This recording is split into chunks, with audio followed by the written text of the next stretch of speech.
Hey, y'all, Scott Horton here for WallStreetWindow.com. Mike Swanson knows his stuff. He made a killing running his own hedge fund and always gets out of the stock market before the government-generated bubbles pop, which is, by the way, what he's doing right now, selling all his stocks and betting on gold and commodities. Sign up at WallStreetWindow.com and get real-time updates from Mike on all his market moves. It's hard to know how to protect your savings and earn a good return in an economy like this. Mike Swanson can help. Follow along on paper and see for yourself. WallStreetWindow.com. All right, y'all, Scott Horton Show. I'm him, and chances are I'm interviewing Gareth Porter. Yep, I got Gareth Porter on the line. He wrote Manufactured Crisis, the book on the Iranian nuclear program, the truth about it, that it never was a weapons program at all. Don't be ridiculous. Manufactured Crisis by Gareth Porter at Amazon.com for you. And also he writes for Middle East Eye and for Truth Out and some other things. We rerun all of it at libertarianinstitute.org and at antiwar.com as well. The latest is called Ignore the Tough Talk. Trump's Iran policy will be much like Obama's. Okay, that's interesting. Welcome back to the show, Gareth. How the hell are you? I'm fine. Thanks, Scott. Glad to be back. Good. I appreciate you joining us here. So, Obama's Iran policy was, drag things out and take friggin' forever, but then finally make a nuclear deal and take the single biggest fake issue of conflict between America and Iran off the table. The greatest excuse for war that a hawk could ever come up with, the threat of an Iranian nuclear weapon. Obama took that pretended threat even away now, right? So you're saying that you think that Trump's going to basically run with that? I would say that's a part of the truth, in the sense that he took it off the table as an issue of immediate threat of war and so on and so forth. In the sense that they did defeat the neoconservative challenge, which we were worried about legitimately, and that's a considerable plus. But of course, at the same time, as I often pointed out, he was still upholding the official narrative about Iran, which not just about nuclear weapons, but about everything else, which was a narrative of unremitting hostility toward Iran, with some very minor tweaks, I would say, by Obama himself.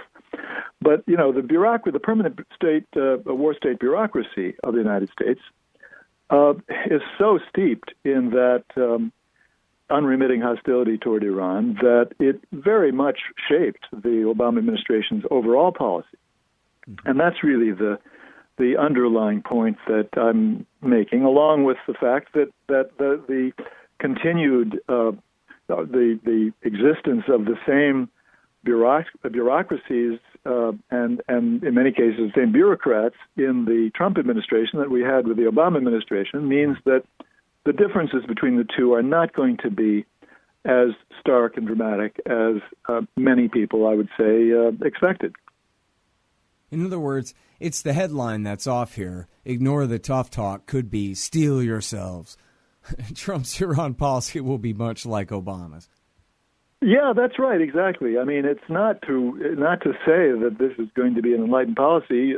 Quite the opposite. That it's going to be a continuation of all of the bad things about the Obama administration's policy, including, and I would say especially, the Obama administration's sort of catering to the interests of Saudi Arabia in the region, and particularly and most egregiously in Yemen. That's where I think, and as I say in my article, the rubber hits the road in the most serious way, because it means that this administration, the new administration, is going to continue the policy of the Obama administration of basically enabling and giving diplomatic political cover to the Saudis for this awful, horrible, anti-human war in Yemen. I mean, it's creating the potential for such a humanitarian disaster that it makes anything that we've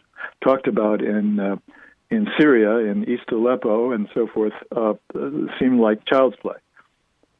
Yeah, well, believe me, it really is as horrible as you could possibly portray it over there, I think. But now, are we to understand, Gareth, you think that Rex Tillerson being an oil man, where even though we're saying, well, thank goodness, maybe that means he'll be a little bit, more reasonable on Russia than a neoconservative or something like that.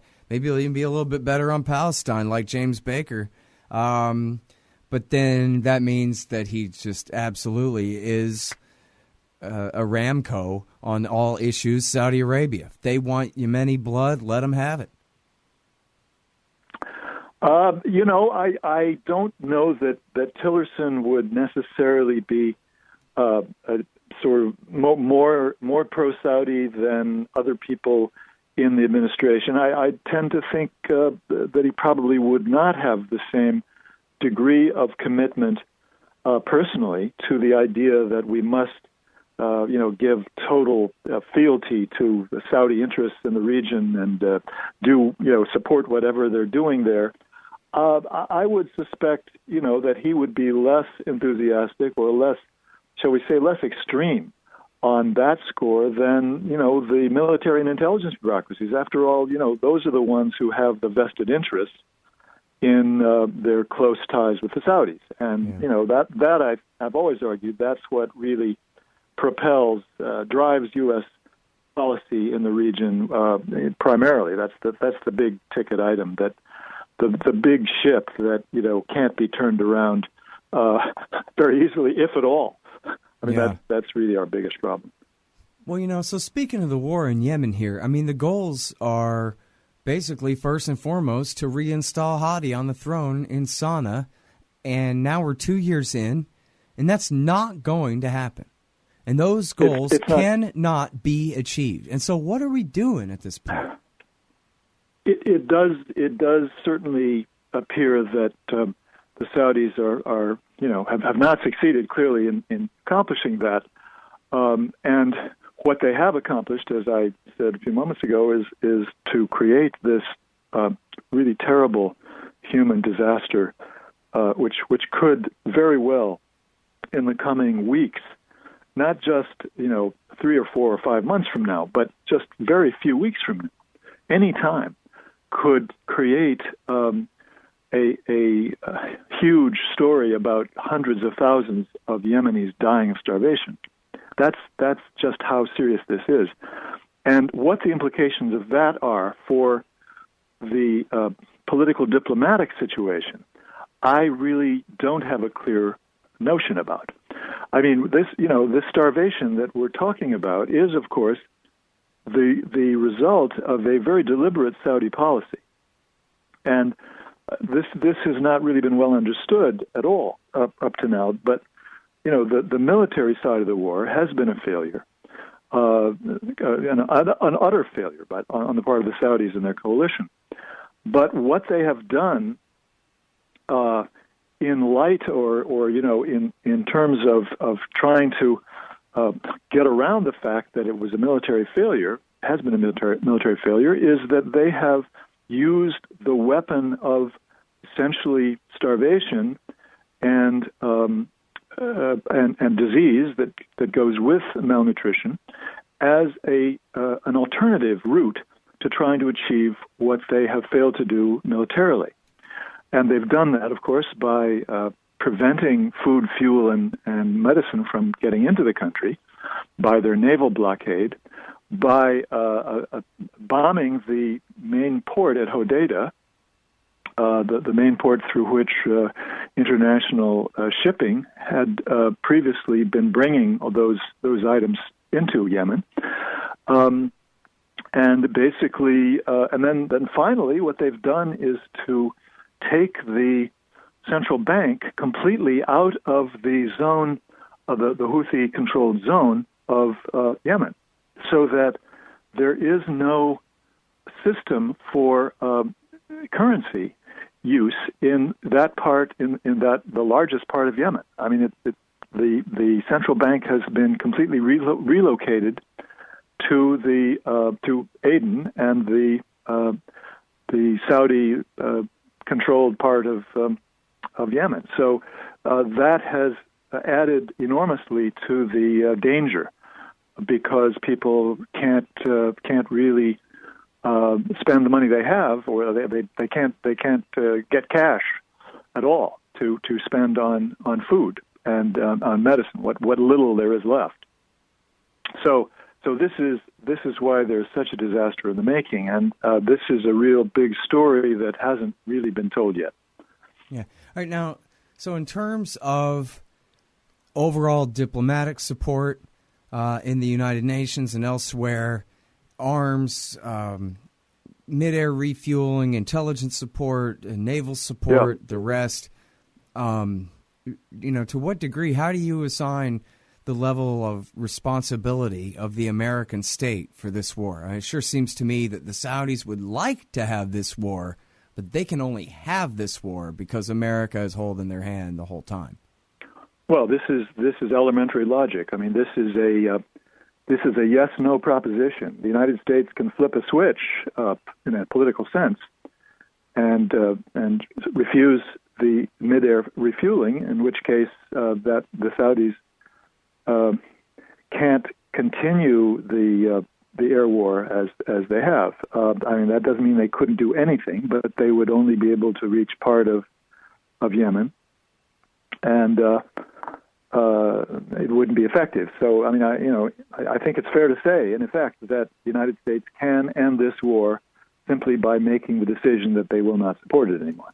Yeah, and that's been the case, of course, from the very beginning. It was clearly the case that the Obama administration knew from day one of this war that this was something that the Saudis could only do because the United States had made the decision to give it their both military, logistical, and political diplomatic support. Yeah, but Gareth, Iran, the world's greatest sponsors of terrorism. Everybody knows, because everybody knows, that they back the Houthis, and this is the expansion of the new Persian Empire in the Middle East. You want to let them dominate southwest Arabian Peninsula there, and the Bab al-Mandeb Straits at the gates of the Red Sea there. You want to let them and Hezbollah and Russia run wild in Syria. Obama told Jeffrey Goldberg that, yes, taking down Assad in Syria would be a great way to bring Iran down a peg by depriving them of their last Arab allied state. And they told the New York Times in a very official leaked story, it wasn't a big scoop by anonymous officials. It was all a very top-down White House-sourced story in the New York Times that, well, we got to do this thing in Yemen to placate the Saudis because we've made this nuclear deal. And you've with Iran. just answered your own question very, very capably, Scott. I couldn't have done better. I would only add this, and I think the point that you've made just really underlines the reality that Obama, as much as he has been associated in the public mind, or let's put it this way, with the attentive foreign policy elite in this country's mind, with the idea of sort of being soft on Iran and not really pushing as hard as he should have or could have, he was, as you've just indicated, very much committed to the whole notion that the United States must participate in blocking Iranian influence and countering the malign activities, quote unquote, of the Iranians in the region. So that's just to go back to the beginning point that I was making, point at the beginning of the interview, that there is really no basis for the notion that there's a contrast between sort of a soft policy toward Iran in the Obama administration and the hard line policy of the Trump administration. And just one more little detail that I'll add to your answer, because it suggests that there is some space here. There's some gap between the public rhetoric of the Obama administration and the private understanding. That has to do with the whole notion that the Houthis are Iranian proxy, basically just dependent on the Iranians and ready to do their bidding in Yemen. which is the tends to be the propaganda line, in its crudest form. I spoke with a former Obama administration official, was it last week? No, the week before, and he admitted very very freely that the Houthis are by no means proxies of Iran, that they don't depend on Iranian advice or follow Iranian advice in their basic decision making, on their basic decision making on strategy. Is it even true that the Iranians have been caught funneling them weapons at all? I keep hearing that. I know you've debunked at least a couple of cases. No, they have not been caught shipping weapons to the Houthis, which is not to say that the Houthis have not gotten any weapons from Iran. But my analysis, for what it's worth, is that it hasn't been through the Strait or through the Arabian Sea by sea to a Houthi-controlled port, but overland through Oman. And so all of this stuff, all of these stories about intercepting weapons at sea, that is all crap. I mean, it's just the fact is that those interceptions were shipments of arms that were not heading towards Yemen; they were heading towards Somalia, and there's another whole storyline behind that. Yeah. So, all right, well, so let's talk about Iraq, where America's still fighting for Iran, and we're backing their guys, their friends in the Baghdad government and their friends in the Shiite militias in their war against the Islamic State in Mosul right now. Right, and is the Trump administration making noises as though this is a terrible thing, that we shouldn't be working with the Iranians? Of course, well, they seem to be talking about supplanting them, replacing them with Marines or Army soldiers. Well, I hadn't seen the specific mention of replacing them. Maybe you're right.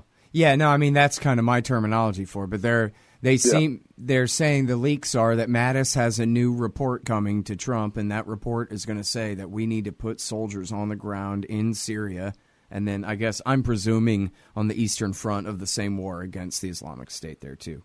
I mean, they already have all kinds of JSOC guys are on the ground there and have been for a couple of years. Right, but look, Scott, I'm not going to say that I'm following Iraq closely. So, I could be wrong about this, but I have always had the impression that even with the continued, increase in U.S. personnel there, that they are not prepared to just say that we're going to refuse the help of Shia militias in Iraq. I don't believe that. Yeah, no, I guess I meant more the Iranians themselves in a political sense, that, that's the bargain that we're demanding of the Iraqi government, right? Is less influence for Iran, and we'll give you more military help. And we have better military help to offer than the Iranians do, ultimately. Well, and I mean, this is not, again, a departure from the Obama administration, I would say. I mean, I think that's always been Bush, for that matter. Theme. Right? Or Bush, yes, indeed.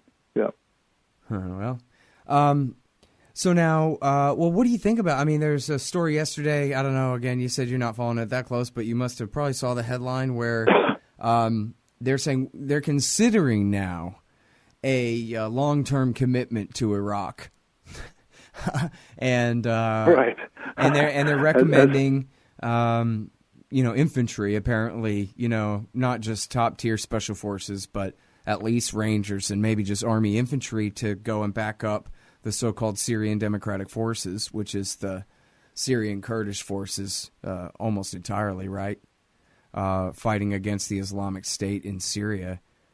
That kind of surprised me a little bit. I mean, it seems like, as Daniel Davis has written in The National Interest, that ISIS is pretty much licked anyway. I mean, America didn't even really need to do this. They're surrounded by enemies anyway, and they're on the verge of losing Mosul and Raqqa before the end of the summer, maybe the end of the year anyway. And so why would we go and and get ourselves even deeper into this quagmire that we finally were able to extricate ourselves from just a few years ago? I think that's a very good question, and I don't have a fine-grained answer to that. I mean, sort of analysis that that relates it to a specific plan, a specific tactical, strategic plan for Syria. I mean, I would relate it, and I'm more and more inclined as time goes by to try to look at these kinds of issues, not so much with the fine-grained analysis, but looking at it in the larger picture. Hello, permanent war is the bigger picture here. I mean, this is just another little storyline that is part of a larger narrative of the United States is committed to war in multiple countries in the Middle East for a period that is going to be indefinite and which, as you know better than hardly anybody else, the people behind this in the Pentagon are talking about decades, not a single decade. This is their expectation. We are going to be at war in this part of the world for decades. That's exactly what they're planning. Hey, Al, Scott Horton here to tell you about this great new book by Michael Swanson, The War State. In The War State, Swanson examines how Presidents Truman, Eisenhower, and Kennedy both expanded and fought to limit the rise of the new national security state after World War II. If this nation is ever to live up to its creed of liberty and prosperity for everyone, we are going to have to abolish the empire. Know your enemy. Get The War State by Michael Swanson. It's available at your local bookstore or at Amazon.com in Kindle or in paperback. Just click the book in the right margin at scotthorton.org or thewarstate.com. So, Afghanistan. I mean, there must be a review going on right now and a new proposal in the works. I don't guess that they're going to say, let's do counterinsurgency there. But, I don't know, man. The thing is, too, I think it's actually even overstated, although don't anybody quote me saying that. But the media consensus seems to be that the American people are sick and tired of war, even better than the polls show. And the polls are, getting better and better on these questions. But it seems like the military, I hope rightly, that the establishment is afraid of pissing off the American people with another one of these big things. Obama was able to get away with an Afghan surge, but Trump's a Republican, and it's going to, He's hired all the people who lost the Afghan war, so I can see why they're going to not be racing to cut and run and take responsibility for the Taliban controlling at least half the country from here on out. But obviously they're going to do their best to suggest or to avoid having to take responsibility for failure, which is fine. No, honestly, if they want to call it a victory and quit, then I'm cool with that. But the thing is, they're not going to do that, right? They're going to say we have to stay. We've got to double or triple or quadruple. No, they can't claim victory. Nobody thinks they can do that. That's clearly not on the table. I think, can they claim good enough? Can they accept defeat? Not. Can they say, look, the Taliban whooped our ass and we're leaving at the beginning of the Trump administration? I mean, no, they're not going to do that. Of course not. Okay, so how big is the surge going to be? I don't know. I don't know how big the surge is going to be. I just know that it fits into the larger picture of hello, permanent war. Yeah. As Doug McGregor, who should have become the national security advisor when they dumped Flynn, a brilliant military thinker who was suggested by some people, but he didn't get into the finals. What he recently said was, look, the Pentagon will never be able to reform itself. It's incapable of doing that. The Pentagon, the Armed Services, Joint Chiefs of Staff, will always be incapable of making a decision to get out on their own. It has to be done from outside, and in the present situation, that outside is not going to be, in my view, President Trump. It's going to have to come from the American people. I mean, that's the problem we're up against. Right. Well, I don't know if you saw this headline today. Trump promises, quote, one of the greatest military buildups in American history. I know. Went I on know, and on about our darling. I think he called it our darling military or something like that.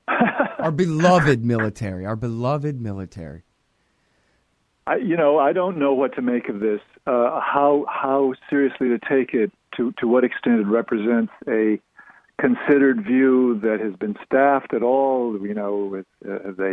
Have they put on an envelope what that could mean? I have no idea. But I tend to think that this is one of the many things on which Trump just shoots off his mouth, and then they're left trying to figure out, okay, well, what are we going to do about that? What does it mean? Well, and he knows that the whole rest of the establishment doesn't like him, but the generals do, and they're all directly on his dole. So he can make them happy pretty easy, and then what's anybody else going to do about it? The generals like him, Right. I mean, and he appears to want to have more military spending, more nuclear weapons. That's the implication. Although, again, I mean, that's one of those issues where he hasn't thought about it. I don't even think he knows what it means to say, we should be the top. We should have the top nuclear capability. There's so many dimensions of that, so many complications. That I just don't know what it means and how significant it is. At this point, it's very difficult to say. All right, so back to Iran. Let's talk about the nuclear deal for a minute here, because there's a big old gap between the narrative and the reality here. In fact, I just saw this morning, I'm looking at it right now, Tyler Cullis has a link to a news story about Iran's nuclear enrichment, and it says their stockpile of enriched uranium is roughly a third of the amount that is allowed under the deal, according to the latest report from the IAEA. In other words, everything is going along swimmingly. And all the dangerous, terrible threats about how Iran is going to stiff-arm the inspectors and they're going to get away with murder and they're going to build nuclear weapons anyway, nobody even pretends to claim that kind of nonsense right now, because the IAEA has nothing to do except sing Iran's praises for the degree to which they scaled back their program and expanded their inspections. The David Albrights of the world are in complete and utter retreat. I think it's fair to say. I'm not saying that David Albright won't publish something, but nobody's going to pay attention to it. Who's the current war cabinet? It's Trump and Bannon and Mattis, and I don't know what McMaster's point of view on the Iranian nuclear program is, but Mattis is the guy that got fired partially because he kept challenging Obama.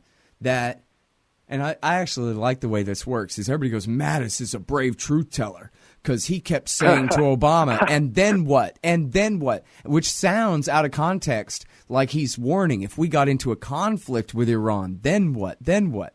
But it's not. It's him saying, what if you make peace with Iran? Then what? Then what? What if you do a nuclear deal, but then they attack our boats? What if, and he makes up any number of terrible things that might happen if we try to make peace with them. And that's what got him fired.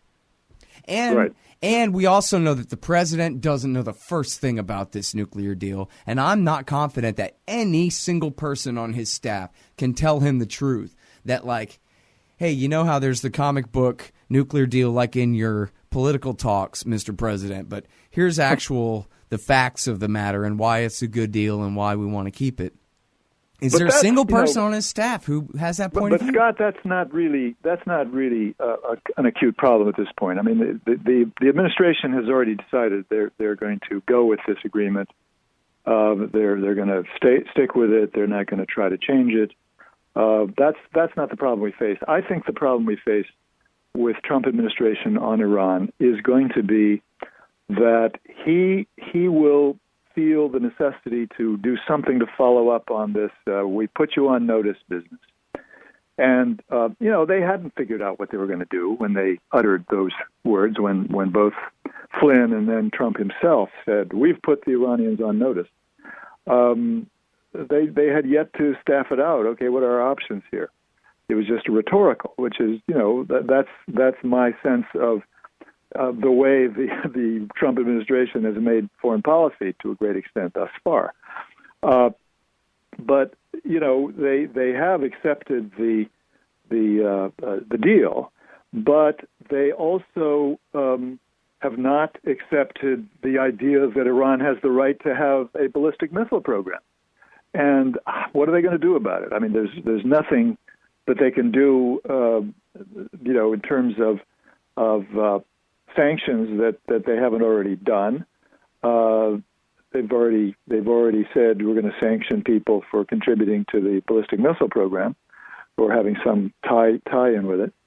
And so they're going to be caught up in that sort of contradiction that they've got this rhetorical position that this is not acceptable. We're not going to accept it, but they don't have any options that are obvious to do anything about it. And so I don't know where that leads. But I do think that this is not an administration that's going to be any more tempted to do things that that have an obvious risk of potential military conflict with Iran than the Obama administration did.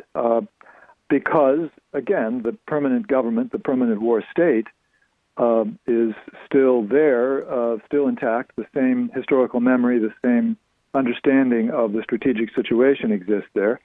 And they know that if they start something in the Strait of Hormuz against Iran, the Iranians can destroy some very, very expensive U.S. military hardware. They can destroy a U.S.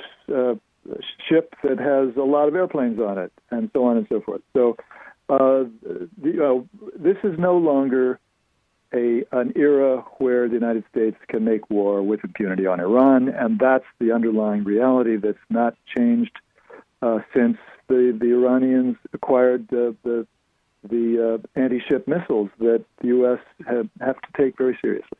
Yeah. Well, I think you told me 10 years ago that, look, the Air Force likes to talk as though the world is a Lockheed commercial or whatever, and don't worry, boss, we can take care of it, no problem. But the Marines and the Army are the ones who got to do all the dying, trying to take out all the anti-aircraft so those planes can do their bombing, and that they kind of have a different way of looking at it, and especially after the debacles in Afghanistan and Iraq already, where... Right, but I think the Navy was even far more opposed to any possible move toward war against Iran than the Army. Well, I had read that those Redblue exercises where the Iranian, on the tabletop exercise where the Iranians sink all our battleships, there were reports that came out later that said, yeah, but they took care of that problem, because...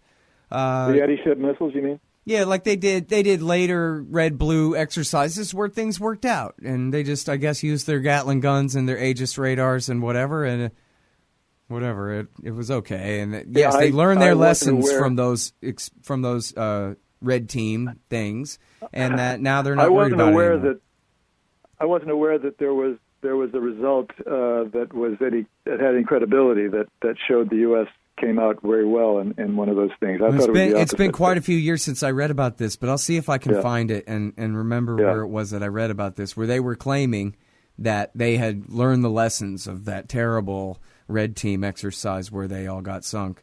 Well, they may have learned the lessons, but I don't think they learned a lesson that we can get away with sort of picking a fight with Iran. I think it's the opposite.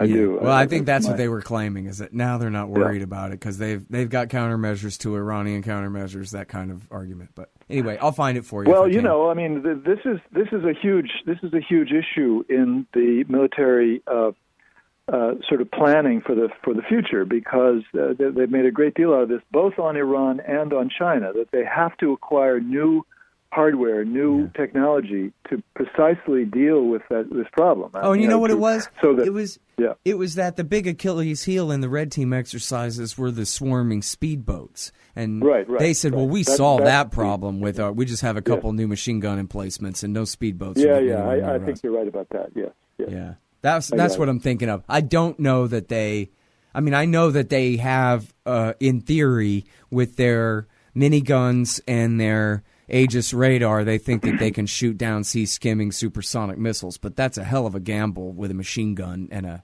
radar, I think. Yeah, I don't know. I don't. My reading is that those missiles are faster than anything else at this point, and of course they can try to take them out in the first strike. That would be the ultimate strategy. You see, that's what they're after, is to acquire the ability for both Iran and China to be able to take out those missiles in the first strike. But they don't have it at this point. They're years away from that, and who knows how many years. Yeah. And you know, I mean, I think the real danger in the future of war is going to be if they succeed. If the U.S. military succeeds in getting that kind of technology, then you know we're back to a much more dangerous situation. Yeah. Well, I think the real problem here, Gareth, is I was talking with Mark Perry about this. This is a common theme when I interview Mark Perry, because the first time in a while, anyway, the first time I interviewed him about McMaster and McGregor and America's posture in Eastern Europe, my big question to him was, do these liars know they're lying? I mean, you and I and the whole damn world knows that America overthrew the government in Kiev twice in 10 years and threatened the Russian status of their naval base at Sevastopol, and that was what preceded their taking of Crimea without killing anyone, by the way, in the process, and this kind of thing. And so the generals, when they say, oh, no, expansionist Russia, I mean, they know they're bluffing and that they're just trying to sell some tanks and some planes and getting some stars on their shirt. But they know they're lying, right? Please assure me that they know they're lying. And this is the same thing that Mark Perry said on the show yesterday was, no, they don't know they're lying. They're completely full of it, and they all believe it. Every single person in D.C. is convinced about the danger of the rise of Ranchavist Russia and evil mastermind, brilliant, terrible genius Vladimir Putin, who stole the election from Hillary Clinton. And they are all just as certain, I guess, that Iran is the world's greatest sponsor of terrorism, and that all day long, morning, noon, and night, breakfast, lunch, and dinner, Iran, Iran, Iran. What are we going to do about Iran? And if everybody believes that, it doesn't matter if it's true or not at all, you know? I think that's right up to a point that both on Russia and on Iran, that they believe the basic lines of their propaganda. Certainly on the idea of Iran as the world's greatest state sponsor of terrorism. No question that they have never allowed any alternative fact to challenge the cant that has been held by every administration since 1979, basically. But I do think that there is a level of analysis, that there's a level of specificity within the Pentagon and within the CIA on some of those issues, particularly on Russia, where they are aware of a more complex situation that is not, really accurately represented by the narrative on the threat, quote unquote. And I can't document that with chapter and verse, but it's based on just an overall reading of the literature that there is knowledge that the facts are more complicated than what has been put forward in the last few years since the Ukraine crisis. They know, for example, that the history of the U.S. relations with Russia over NATO, the background of that's well known. They may choose not to talk about it. They may choose not to not to think about it very much. But it's definitely there in the historical memory bank of these institutions, I would say. Yeah, well, I mean, it seems to me, just like, they know that really the terrorism problem is all H.W. Bush and Bill Clinton's fault. But since no one will ever, ever, ever say that, and history began on September 11th, and then it began all over again in March of 2014 when the Russians took the Crimean Peninsula, and we don't ever, it's what Robert Higgs calls truncating the antecedents. Yeah, I mean, I guess what I'm saying that can be the basis of a real problem, right? I mean, if we're going to be totally in denial of what we did before the thing that happened, then that makes very wrong premises for the formulation of future policies. That's an extremely fundamental point, and of course, as you know, that's really a big part of of what I was arguing in my book on Iran, that precisely the truncating of the antecedent, the refusal to really go back and look at the actual history of what happened beginning in the 1980s, when the Reagan administration first intervened to prevent Iran from having a civilian nuclear program. Their just absolute refusal to take a look at what the actual history was is absolutely crucial to understanding the degree to which they get it all wrong. I mean, they're just so totally in this make-believe world. So that is indeed the most important problem that we face. But I think it's worthwhile to distinguish between a lot of these issues, which, as in the case of the history of the Iranian nuclear program, the background of it, there's absolute utter refusal to be acquainted with the facts, and some issues where necessarily in the Pentagon, they're aware of certain facts, certain complications that aren't talked about, but are in fact. I think understood. So, I mean, I think the more important one is precisely the refusal to look at the historical background. But there are some facts that they are denying publicly that I think they do understand privately. Mm-hmm.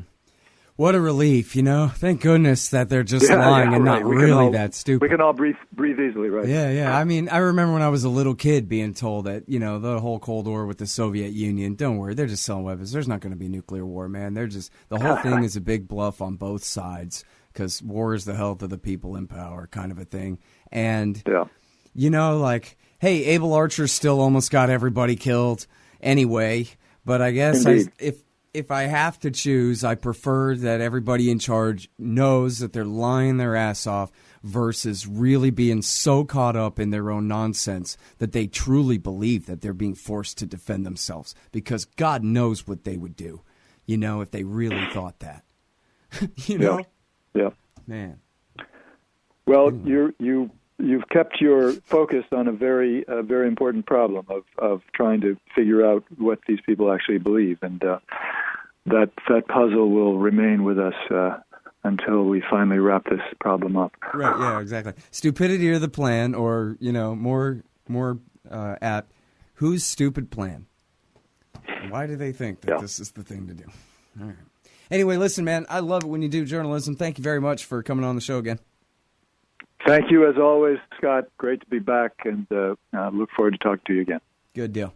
All right, y'all, that's the great Gareth Porter. He wrote the book Manufactured Crisis, The Truth Behind the Iran Nuclear Scare. It's the book on the Iran nuclear program. Forget it. Nobody else is even in competition. Manufactured Crisis. And then find him at Middle East Eye and at Truth Out. This one is also reprinted at the Libertarian Institute and at antiwar.com. It's called Ignore the Tough Talk. Trump's Iran policy will be much like Obama's. And that's the Scott Horton Show. Thanks, y'all. Check out all the stuff at scotthorton.org and at libertarianinstitute.org/Scott Horton Show. Follow me on Twitter at Scott Horton Show. Thanks. Hey, Al Scott here. If you've got a band, a business, a cause, or campaign, and you need stickers to help promote, check out thebumpersticker.com at thebumpersticker.com. They digitally print with solvent ink, so you get the photo quality results of digital with the strength and durability of old-style screen printing. I'm sure glad I sold the bumpersticker.com to Rick back when. He's made a hell of a great company out of it, and there are thousands of satisfied customers who agree with me, too. Let the bumpersticker.com help you get the word out. That's the bumpersticker.com at thebumpersticker.com. I love Bitcoin, but there's just something incredibly satisfying about having real, fine silver in your pocket. That's why commodity discs are so neat. They're 1-ounce rounds of fine silver with a QR code on the back. Just grab your smartphone's QR reader, scan the coin, and you'll instantly get the silver spot price in Federal Reserve notes and Bitcoin. And if you donate $100 to the Scott Horton Show, he'll send you one. Learn more at facebook.com/commoditydiscs. commoditydiscs.com.